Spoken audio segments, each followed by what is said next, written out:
به وأزواجه وأهل بيته أجمعين إلى يوم الدين أما بعد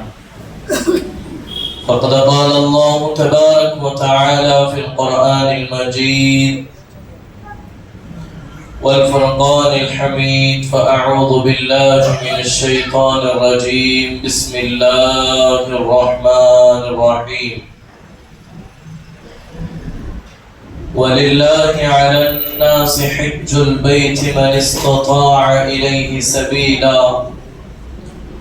آمنت بالله صدق الله العظيم وصدق رسوله النبي الأمين المكين المختار الكريم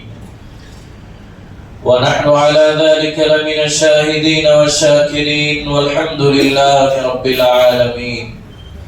اللهم رب اشرح لي صدري ويسر لي امري واحلل عقدة من لساني يفقهوا قولي حاجیوں آؤ شہنشاہ کا روزہ دیکھو کعبہ تو دیکھ چکے کعبے کا کعبہ دیکھو رکن شامی سے مٹی وحشت شام غربت اب مدینے کو چلو صبح دل آرا دیکھو آب زمزم تو پیا خوب بجھائی پیاسیں آؤ جود شہ کوثر کا بھی دریا دیکھو مثل پروانہ پھرا کرتے تھے جس شمع کے گرد اپنی اس شمع کو پروانہ یہاں کا دیکھو خوب آنکھوں سے لگایا ہے غلاف کعبہ خوب آنکھوں سے لگایا ہے غلاف کعبہ قصر محبوب کے پردے کا بھی جلوہ دیکھو قصر محبوب کے پردے کا بھی جلوہ دیکھو زینت کعبہ میں تھا لاکھ عروسوں کا بناؤ جلوہ فرما یہاں کونین کا دولہا دیکھو جلوہ فرما یہاں کونین کا دولہا دیکھو غور سے سن تو رضا کعبے سے آتی ہے صدا غور سے سن تو رضا کعبے سے آتی ہے صدا میرے آنکھوں سے میرے پیارے کا روضہ دیکھو حاجیوں آؤ شہنشاہ کا روضہ دیکھو کعبہ تو دیکھ چکے کعبے کا کعبہ دیکھو معزز و محترم و محتشم بزرگوں اور دوستوں ہمارے نوجوان ساتھیوں اللہ رب العزت کا بے پناہ احسان عظیم ہے کہ آج پھر سے ایک مرتبہ میں اور آپ جمع کریم کی سعادتوں سے بہرہ مند ہو رہے ہیں اللہ کریم اس کی برکتوں رحمتوں عنایتوں سے مجھے اور آپ کو مالا مال فرمائے خطبہ مسنونہ میں نے جس آیہ کریمہ کی تلاوت کا شرف حاصل کیا آئیں اس پر کچھ لب کشائی کی جائے اس سے قبل ہم اور آپ مل کر سب سے پہلے اپنی اور ساری کائنات کے مرکز عقیدت انیس بے کساں چار ساز درد مندہ حضور احمد مجتبہ محمد مصطفیٰ ارواحنا روح فدا صلی اللہ علیہ وآلہ وسلم کی بارگاہ گہر بار میں عقیدت و محبت کے ساتھ ایک مرتبہ بآواز بلند درود پاک کا ہدیہ پیش کریں اللہم صلی علی سیدنا محمد وعلی آل سیدنا محمد کما صلیت علی سیدنا ابراہیم وعلی آل سیدنا ابراہیم انکا حمید مجید اللہم بارک علی سیدنا محمد وعلی آل سیدنا محمد کما بارکت علی سیدنا ابراہیم وعلى آل سيدنا إبراهيم إنك حميد مجيد عزیزان محترم اس وقت پوری دنیا کے اندر زائرین حرمین شریفین اللہ رب العزت نے جسے اس سال حج کی توفیق عطا فرمائی ہے پوری دنیا کے اندر جو اس وقت حج کا ارادہ رکھتے ہیں اب وہ حج بیت اللہ کی روانگی کی تیاریوں میں لگے ہیں ابھی چند دنوں کے بعد حجاج کرام کے قافلے اللہ کا وہ عظیم گھر جسے بیت اللہ کہا گیا اس کی طرف کوچ کرنے والے ہیں ان کی قسمتوں کو دیکھ کر اش کر اٹھتے ہیں بڑا انسان حسرت سے اپنے ہاتھ ملتا رہ جاتا ہے کاش کہ یہ سعادت ہمیں بھی ملتی، کاش کہ ہم بھی مکہ مکرمہ جاتے، کاش کہ ہم بھی مدینہ جاتے۔ کسی اہل دل نے کہا تھا ہر سال ارادہ کرتے ہیں مگر جاتے نہیں، وہی جاتے ہیں جنہیں سرکار بلاتے ہیں۔ اقبال کہتے ہیں میرا دل تڑپ رہا ہے، میرا چل رہا ہے سینہ، میرا دل تڑپ رہا ہے، میرا چل رہا ہے سینہ، یہ دوا وہیں ملے گی مجھے لے چلو مدینہ، یہ دوا وہیں ملے گی مجھے لے چلو مدینہ، نہیں مال و زر تو کیا ہے میں غریب ہوں یہی نا، میرے عشق مجھ کو لے چل تو ہی جانب مدینہ، میرے عشق مجھ کو لے چل تو ہی جانب مدینہ۔ انشاءاللہ اللہ نے چاہا ہم اور آپ زندگی میں کم سے کم ایک مرتبہ حج بیت اللہ کی سعادت ضرور حاصل کریں گے۔ اللہ کریم مجھے اور آپ کو بھی حج کی توفیق نصیب فرمائے، اللہ ماضی کی آنکھوں سے اپنے حبیب کا روضہ دیکھنا نصیب فرمائے۔ رفیقان محترم، جو سفر حج باندھ رہے ہیں ان کے دل کی کلی کلی کھل اٹھی ہے، اس لیے کہ آج وہ اللہ کے مہمان بن رہے ہیں، اللہ کے گھر کا ارادہ کر کے اللہ کے گھر کی زیارت کے لیے جا رہے ہیں۔ وہ بڑے خوش نصیب ہیں، وہ بڑے عظیم لوگ ہیں جو اس سال حج کرنے والے ہیں۔ اللہ تمام حجاج کرام کے حج کو قبول فرمائے، ان کے سفر کو آسان فرمائے، ان کے لیے آسانیاں پیدا کریں۔ یہ جو حج بیت اللہ کا جو اہم فریضہ ہے، یہ اسلام میں 5واں رکن ہے، 5واں فرض ہے، جو اللہ رب العزت نے اپنے جن بندوں کو مال و دولت سے نوازا، جن کو اللہ رب العزت نے دنیاوی عیش و آرائش کے ساتھ ساتھ حاجت اصلیہ سے زیادہ جس کے پاس مال و دولت ہو، اس پر بھی یہ چیز جو ہے وہ فرض اور لازم ہوتی ہے۔ جس طرح نماز دن میں 5 مرتبہ فرض ہے، جس طرح ماہ رمضان کے پورے مہینے کے روزے فرض ہے، جس طرح سال گزر جانے کے بعد زکوٰۃ ادا کرنا فرض ہے،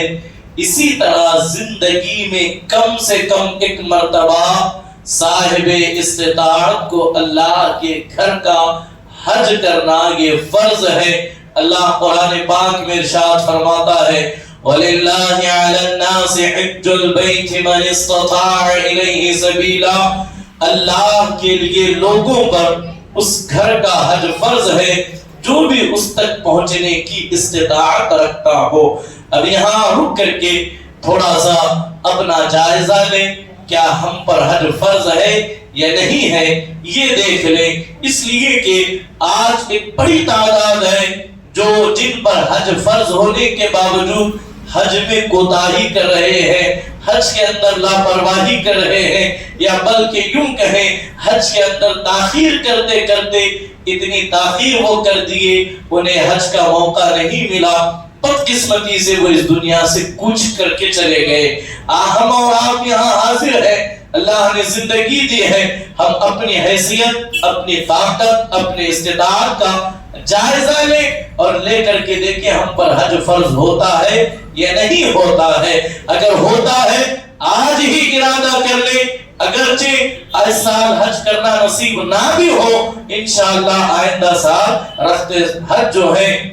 رخت سفر حج کے لیے ضرور بالضرور ہم جو ہے وہ باندھ لیں گے۔ تو دیکھیں اللہ کے رسول علیہ السلام نے جو حج فرض ہونے کے جو شرائط اور جو ضروری احکام بیان کیے گئے، ان میں یہ کہا گیا جس کے پاس اتنا مال و زر ہو، جس کے پاس ایسی سواری ہو، جس کے پاس اتنی طاقت ہو کہ وہ اپنے گھر سے چل کر مکہ مکرمہ کی سرزمین تک پہنچ سکتا ہو، حج کے پورے ارکان ادا کر سکتا ہو، زاد راہ یعنی سفر کے پورے اخراجات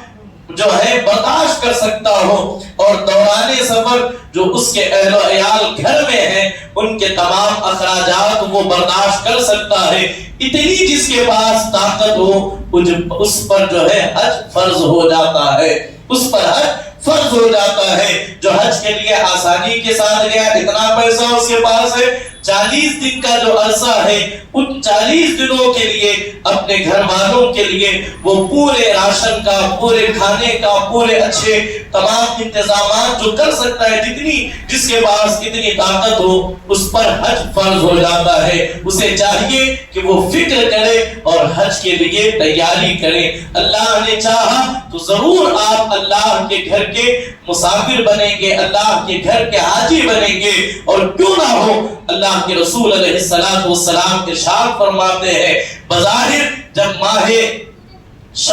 ذی الحجہ کا مہینہ آتا ہے تو حجاج کرام کی ایک بڑا سرمایہ حج کے لیے خرچ ہوتا ہے۔ دیکھیں کچھ عبادتیں مالی ہیں اور کچھ عبادتیں بدنی ہیں۔ حج وہ فریضہ ہے جس میں مالی عبادت بھی شامل ہے، جس میں بدنی عبادت بھی شامل ہے۔ ایک حاجی باقاعدہ ایک بڑی رقم خرچ کرتا ہے، رخت سفر باندھتا ہے اور سفر کی صعوبتوں کو، تکلیفات کو، پریشانیوں کو برداشت کر کے حج کرتا ہے، تو پھر اللہ اسے کیا انعام عطا فرماتا ہے۔ سنیں اللہ کے رسول علیہ السلام نے ارشاد فرمایا کہ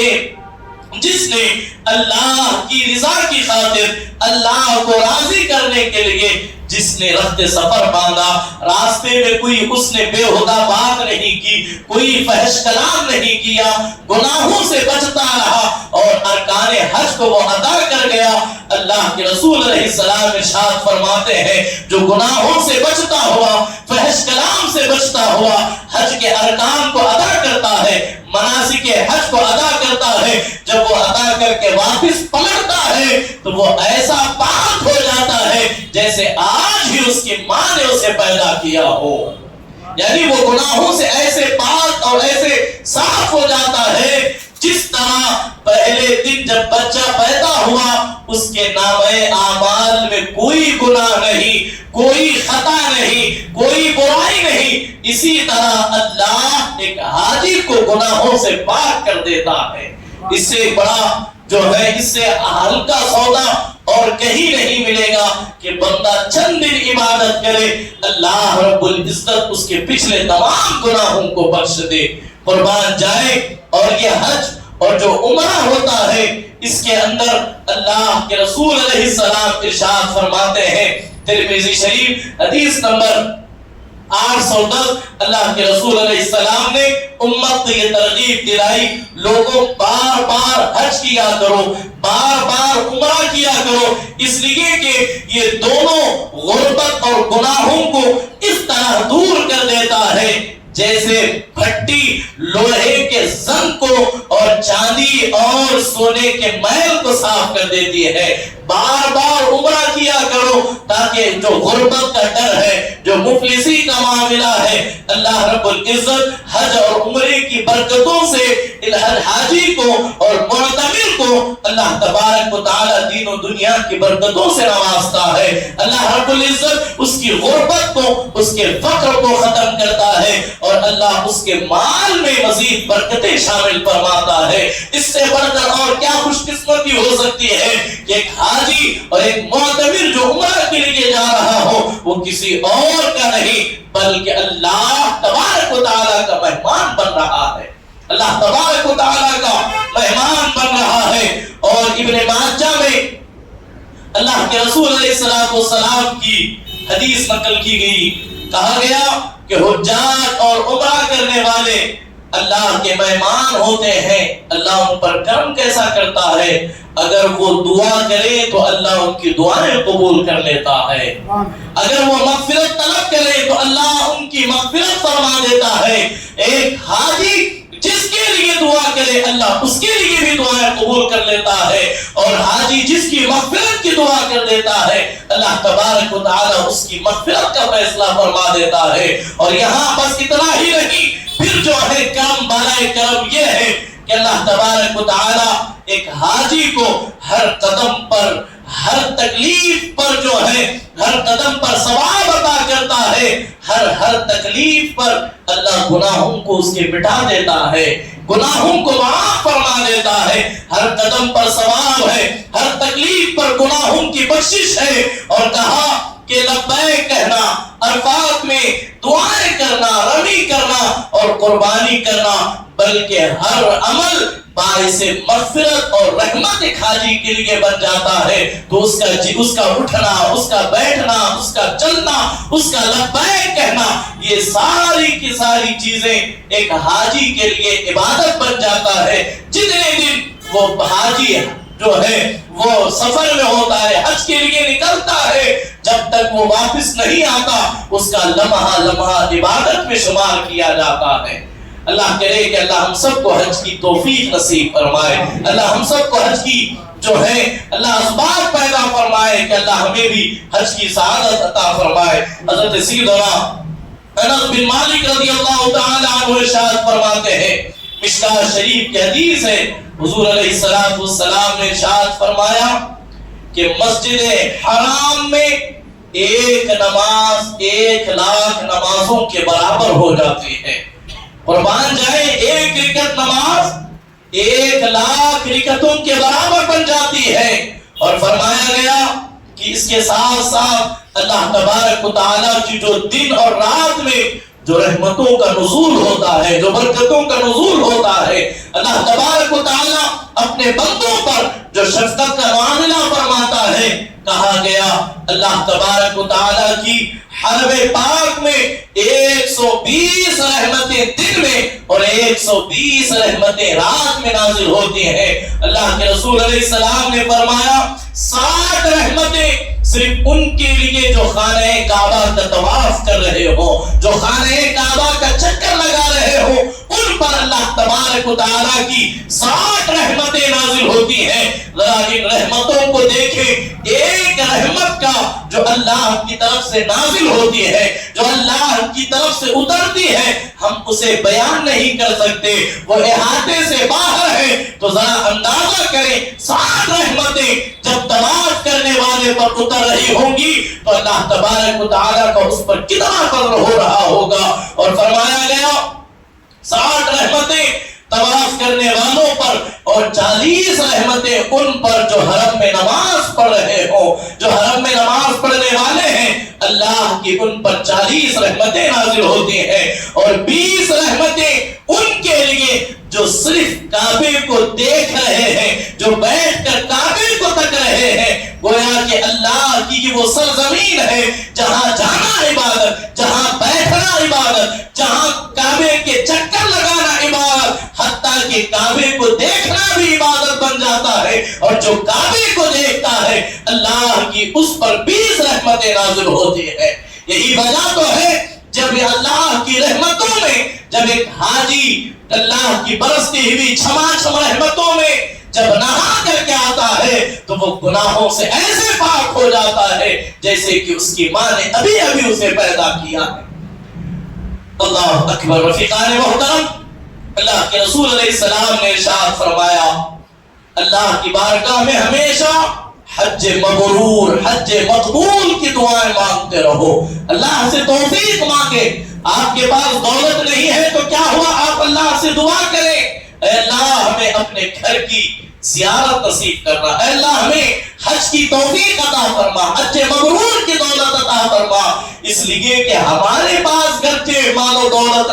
نہیں ہے لیکن اس کے خزانے میں کسی چیز کی کمی بھی نہیں ہے۔ اگر وہ بلانا چاہے تو کسی طریقے سے بھی بلا سکتا ہے، اگر وہ نہ بلانا چاہے تو دولتوں کا انبار لگا ہو تب بھی کوئی چاہ کر کے بھی نہیں جا سکتا۔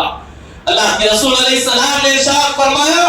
جو حج مقبول ہے، جو حج مبرور ہے، اس کا بدلہ اللہ تبارک و تعالی جنت کے ذریعے عطا فرماتا ہے۔ حج مقبول کا بدلہ صرف اور صرف جو ہے وہ جنت ہے۔ اور فرمایا حضور علیہ السلام نے،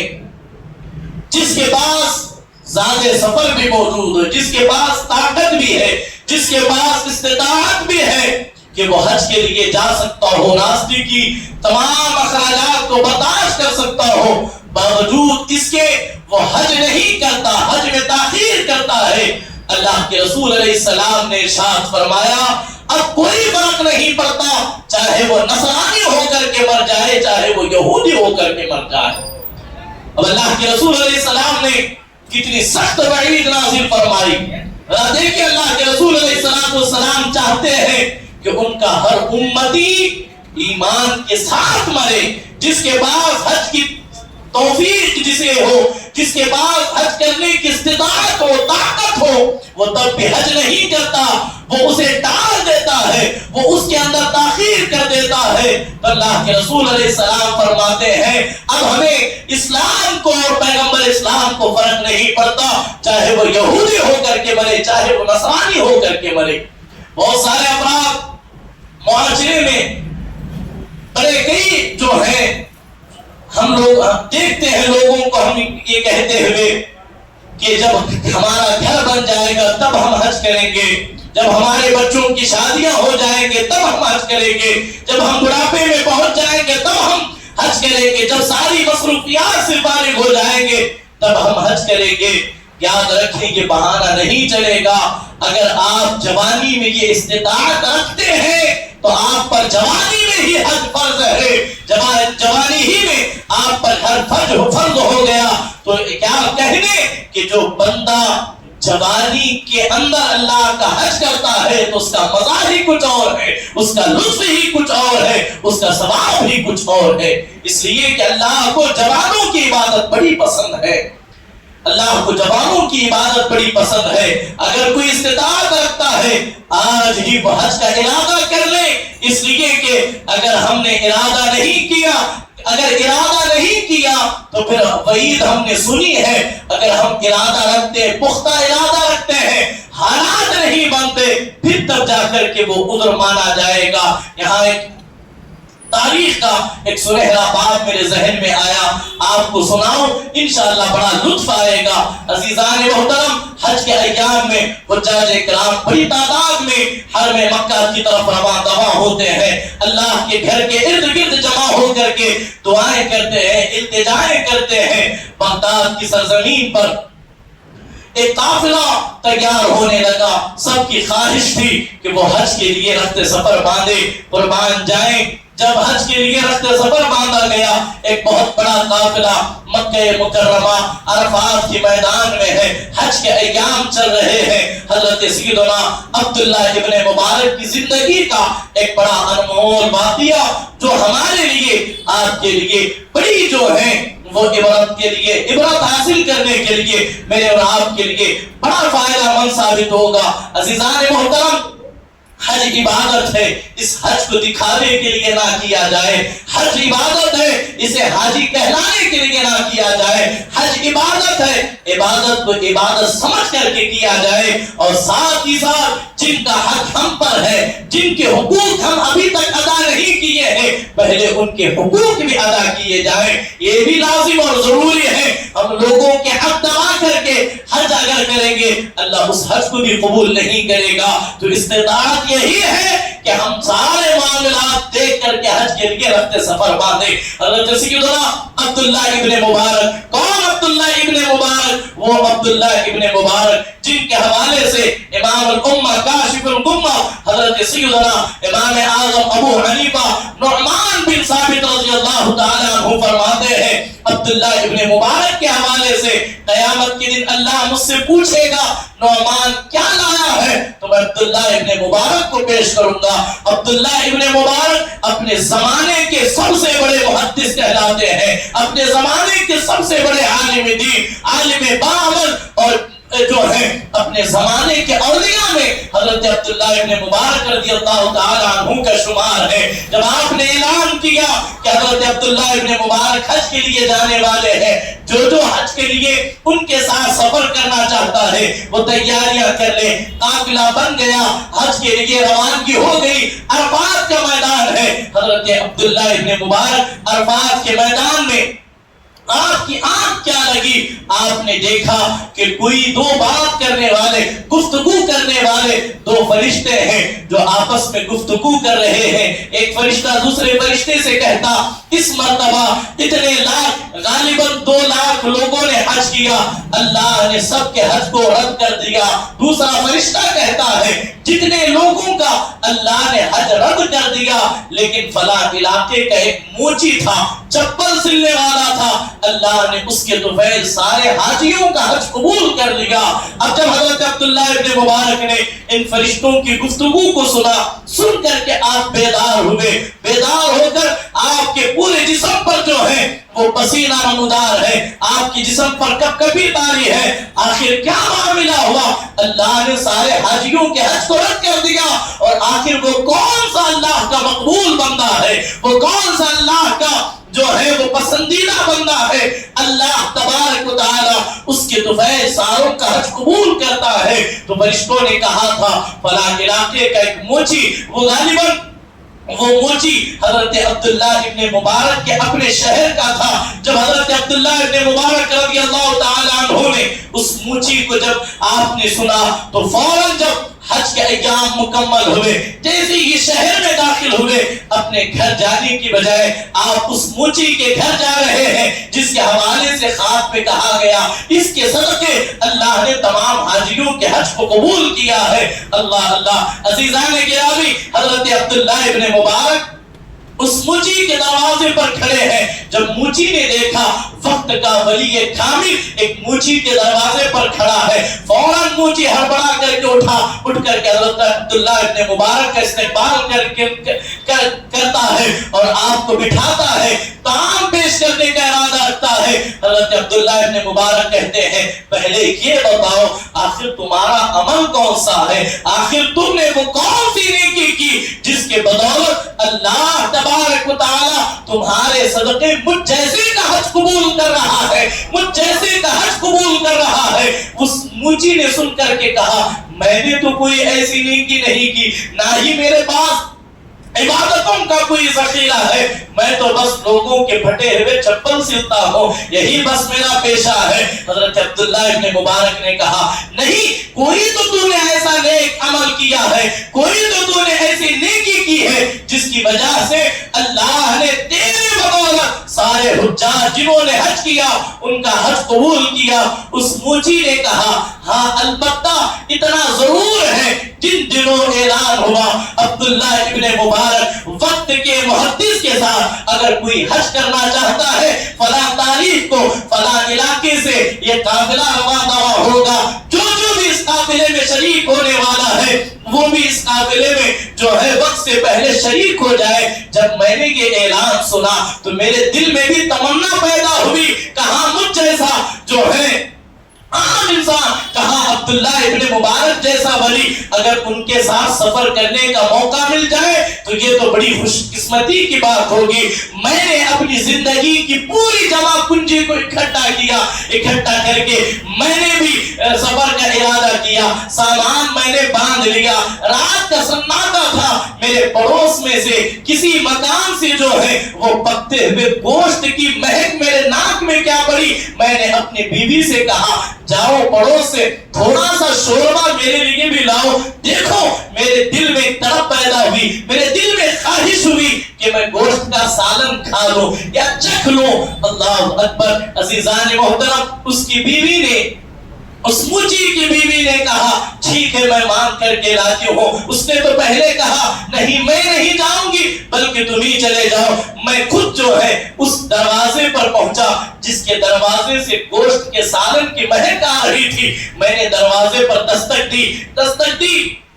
تو ایک خاتون اندر سے اس نے کہا پوچھا کون ہے؟ میں نے کہا مجھے کچھ سالن کی حاجت ہے۔ میں نے مہک سونگھی تو میرے دل میں خواہش پیدا ہوئی کہ میں تھوڑا سا سالن میں بھی چکھ لوں، اسی لیے آیا ہوں۔ تو اس خاتون نے مجھے اندر سے جواب دیا اے اللہ کے بندے، یہ جو سالن میرے گھر پکا ہے یہ ہمارے لیے حلال ہے لیکن تیرے لیے یہ سالن حرام ہے، یہ گوشت تیرے لیے حرام ہے۔ جب اس نے یہ کہا میں ببر گیا، میں نے پوچھا یہ کیسی بات ہے، جو چیز تیرے لیے حلال ہے وہ میرے لیے بھی حلال ہے، جو تیرے لیے حرام ہے وہ میرے لیے بھی حرام ہے۔ تو اس اندر سے اس خاتون نے کہا نہیں ایسا ہرگز نہیں ہے، دیکھو میں کہنا نہیں نہیں چاہتی لیکن کئی دن ہو گئے میرے گھر چولہا نہیں جلا، میرے شوہر کو کوئی کام نہیں ملا، اس وجہ سے کئی دن کے واقعے کے بعد جب بچے پیاس سے اور بھوک سے بلکنے لگے میں نے اپنے شوہر سے کہا جاؤ کچھ انتظام کرو۔ میرے شوہر گئے لیکن کچھ انتظام نہ ہو سکا، لیکن آتے ہوئے راستے میں ایک مرا ہوا جانور کسی نے کچرے کے ڈھیر پہ پھینکا ہوا تھا۔ اب چونکہ ہماری جان کے لالے بنے ہوئے تھے، اب ہماری جان پر بن آئی تھی، تو لہذا میرے شوہر نے وہی مرے ہوئے جانور کو گھر لا کر کے اسی جانور کو جو ہے سالن پکایا گیا۔ اب چونکہ ہماری جان پر بن آئی ہے تو جان بچانے کے لیے شریعت نے ہمیں اجازت دی ہے کہ ہم وہ سالن کھا سکتے ہیں۔ اب یہ جو پکا ہوا سالن ہے یقیناً یہ تیرے لیے حرام ہے اور میرے لیے حلال ہے۔ اس نے اتنا کہا تو میرے آنکھوں سے آنسو جاری ہو گئے، پیالہ زمین پر گر گیا، میں فوراً اپنے گھر پلٹا، وہ رقم جو میں نے حج کے لیے جمع کی تھی پوری رقم کو اٹھا کر کے لا کر کے اس جو ہے خاتون کو میں نے تھما دیا اور کہا یہ رقم میں نے حج کے لیے جمع کی تھی، اس رقم کو تو رکھ لے، اللہ نے چاہا تو آئندہ سال میں حج کر لوں گا۔ اس نے دنیا کو کہا اگر میرا پڑوسی بھوکا رہے میں حج کو چلا گیا، میرا پڑوسی حرام کو جو ہے وہ مردہ جانور سے اپنی جان بچاتا رہا، اللہ نے مجھ سے سوال کیا شرم نہیں آئی؟ تیرا پڑوسی تو مردہ جانور کھاتا رہا، تو حج کے لیے آ گیا تو میں کیا جواب دیتا؟ اسی لیے میں نے سفر حج کا ارادہ ملتوی کر دیا، میں نے ضرورت مند کی ضرورت کو پورا کیا۔ تو حضرت عبداللہ ابن مبارک نے جب یہ سنا آپ کی چیخ نکلی، کہا واللہ یہی معاملہ ہے جس کے صدقے اللہ کو تیری یہ ادا اتنے پسند آئی کہ تو نے حج نہیں کیا، اللہ نے تیرے صدقے سارے حاجیوں کا حج قبول کر لیا۔ اسی لیے کہا گیا کرو مہربانی تم اہل زمین پر، خدا خوش ہوگا عرش بری پر۔ تو جہاں ہم حج کا ارادہ رکھتے ہیں تمام حاجیوں کو چاہے کہ وہ حج کریں، اللہ کی رضا کے لیے ضرور کریں، کرنا چاہیے، ایک اہم فریضہ ہے۔ لیکن ذرا دیکھیں کسی مفلس کسی غریب کا قرضہ تو ہم پر نہیں ہے، کیا جواب دیں گے ہم اللہ کے حضور؟ یہاں تو معاملہ بڑا پیچیدہ ہمارے خاص کر کے ہم اپنے علاقے میں دیکھتے ہیں، کئی سال گزر گئے لیکن جو قرضہ دیا گیا وہ واپس نہیں پلٹتا۔ کئی لوگوں کا تو مشغلہ یہی ہے کہ کل دیں گے، پرسوں دیں گے، آئندہ مہینے دیں گے، آئندہ سال دیں گے۔ اگر ایسا آدمی حج کر رہا ہے تو وہ ذرا سوچے وہ کس بڑی بارگاہ میں جا کر کے اللہ کو کیا وہ دکھائے گا۔ اور وہ جس کی بہنیں پریشان حال ہوں، جس کے بھائی پریشان حال ہوں، اس حاجی کو چاہیے، بلکہ ہم سب کو چاہیے جب ہم حج کا ارادہ کریں